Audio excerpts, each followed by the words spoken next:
As we all know, Asia Pacific is the fastest growth in air traffic movements in the last few decades and continue to be so. I think it's good to have a chapter of Airspace World in Asia so that all the ANSPs in the region can participate and share experiences and also to look for opportunities, identify solutions. Airspace Asia Pacific will be the first home game for Chinese companies. It will provide a perfect platform to showcase their innovative solutions and products, explore business opportunities in the region and globally, and contribute to the rapid development of Asia Pacific's aviation industry.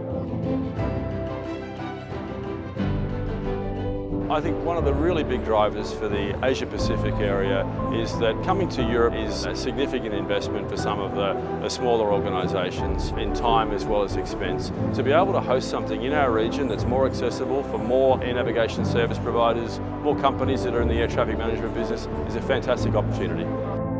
I think bringing Airspace World to their doorstep is actually a great opportunity for you to showcase the latest technology that you have.